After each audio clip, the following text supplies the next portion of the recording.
Hi dears, ഇന്നൊരു tutorial video ആണ്. നിങ്ങൾക്ക് പലർക്കും ഉപകാരപ്പെടുന്ന വീഡിയോ ആണ്. ആരും സ്കിപ്പ് ചെയ്യാണ്ട് ഫുള്ളായിട്ട് വീഡിയോ കാണണേ. നമ്മൾ റെഡിമെയ്ഡ് ആയിട്ട് വാങ്ങിക്കുന്ന കുർത്താസിലൊക്കെ നമുക്ക് ഫീഡിങ് ഓപ്ഷൻ ഉണ്ടായെന്ന് വരില്ല അല്ലേ? തന്നെയല്ല, അങ്ങനെ എടുക്കുന്നതിൽ നെക്കിന്റെ വിരിവ് തീരെ കുറവാണെങ്കിൽ നെക്കിൽ അവിടെ നമുക്ക് ഫീഡിങ് സിബ് വെക്കുമ്പോൾ നെക്ക് ഒന്നുകൂടെ ഷോർട്ട് ആകും. അപ്പോൾ നമുക്ക് ചെയ്യാൻ പറ്റിയ ഒരു ഓപ്ഷൻ ആട്ടോ ഞാൻ കാണിക്കുന്നത്.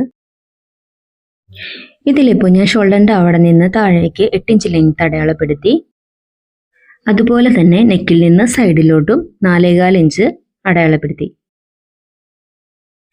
അതുപോലെ തന്നെ നമുക്ക് താഴോട്ട് എത്ര ഇഞ്ച് ലെങ്ത് ആണോ ആവശ്യം അതും അടയാളപ്പെടുത്തണം. ഞാനിവിടെ 4.25 അടയാളപ്പെടുത്തിയതിന് ശേഷം താഴോട്ട് ഒരു 8 ഇഞ്ച് കൂടെയാണ് എക്സ്ട്രാ എടുക്കുന്നത്. അങ്ങനെ ഷോൾഡറിന്റെ അവിടെ നിന്ന് 16 ഇഞ്ച് അങ്ങനെ എടുത്തു. അവിടെയും 4.25 ഇതുപോലെ മാർക്ക് ചെയ്യണം. അങ്ങനെ മാർക്കിങ് കൊടുത്തതിന് ശേഷം നമ്മൾ ഇതുപോലെ ഒരു സ്ട്രെയിറ്റ് ലൈൻ കൊടുക്കണം. ആ ലൈൻ കൊടുത്തതിന് ശേഷം നമുക്ക് അവിടെ കട്ട് ചെയ്തെടുക്കാനുള്ളതാണ്. അത് ഇതുപോലെ നമ്മൾ കട്ട് ചെയ്തെടുക്കണം. ഇവിടെയാണ് നമുക്ക് ഫീഡിങ് സിബ് വെച്ച് കൊടുക്കാനുള്ളത്. അപ്പോൾ ഞാൻ ഇതുപോലെ കട്ട് ചെയ്തെടുത്തു.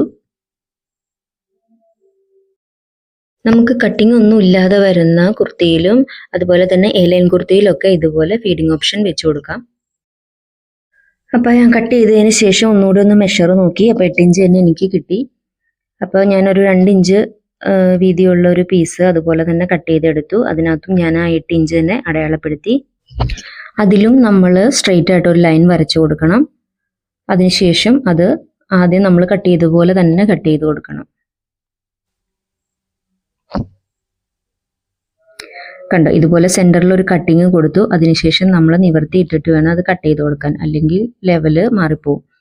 അപ്പോൾ ഇതുപോലെ കട്ട് ചെയ്തെടുത്തു. ഇനി നമുക്ക് മറ്റതിലേക്ക് ജോയിന്റ് ചെയ്ത് കൊടുക്കാനുള്ളതാണ്. അപ്പം നമ്മുടെ 4 സൈഡും ഇതുപോലെ ഒന്ന് അടിച്ചു കൊടുക്കാം. അതിനുശേഷം നമുക്ക് നല്ല പാട്ടിലേക്ക് ജോയിന്റ് ചെയ്ത് കൊടുക്കാം.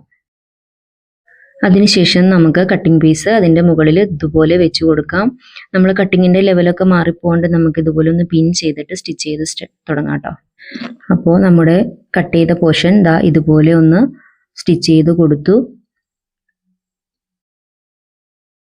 അതിനുശേഷം നമ്മൾ സ്റ്റിച്ച് ചെയ്തതിൻ്റെ പെർഫെക്ഷന് വേണ്ടിയിട്ട് നമുക്ക് സൈഡ് ഒന്ന് കട്ട് ചെയ്ത് കൊടുക്കാം. ഇതിൻ്റെ ഇതുപോലെ സൈഡ് ഒന്ന് കട്ട് ചെയ്ത് കൊടുക്കാം. ഇനി നമുക്കത് മറച്ചടിക്കാം. അങ്ങനെ കട്ട് ചെയ്തെടുത്തതിന് ശേഷം നമുക്ക് ഇതുപോലെ ഒന്ന് മറിച്ച് ഒരടിപ്പ് കൂടി അടിച്ചു കൊടുക്കണം. കണ്ടോ, ഇതുപോലെ നമ്മൾ ആദ്യം സ്റ്റിച്ച് ചെയ്തതുപോലെ തന്നെ മറിച്ച് വെച്ചിട്ട് ഒന്നും കൂടെ ഒന്ന് അവിടെ സ്റ്റിച്ച് ചെയ്ത് കൊടുക്കുകയാണ്. മറിച്ചെടുത്ത പീസിലും നമ്മൾ സൈഡിലൂടെ ഒരു സ്റ്റിച്ച് ഇതുപോലെ കൊടുത്തു. ഇനി നമുക്ക് സിബ് അറ്റാച്ച് ചെയ്ത് കൊടുക്കാം.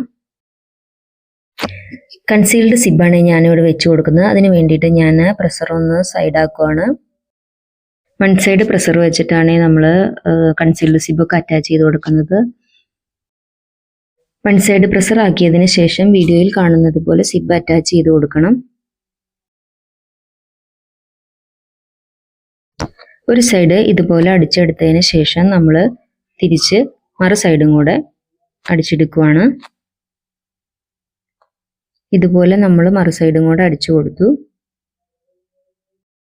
ഞാനിവിടെ കുറച്ച് നീളമുള്ള സിബായിരുന്നു കേട്ടോ യൂസ് ചെയ്തത്. അപ്പം നമുക്ക് ആവശ്യമുള്ള സിബ് ലെങ്ത് എടുത്തതിന് ശേഷം നമുക്ക് ബാക്കിയുള്ളത് കട്ട് ചെയ്ത് കളയാം.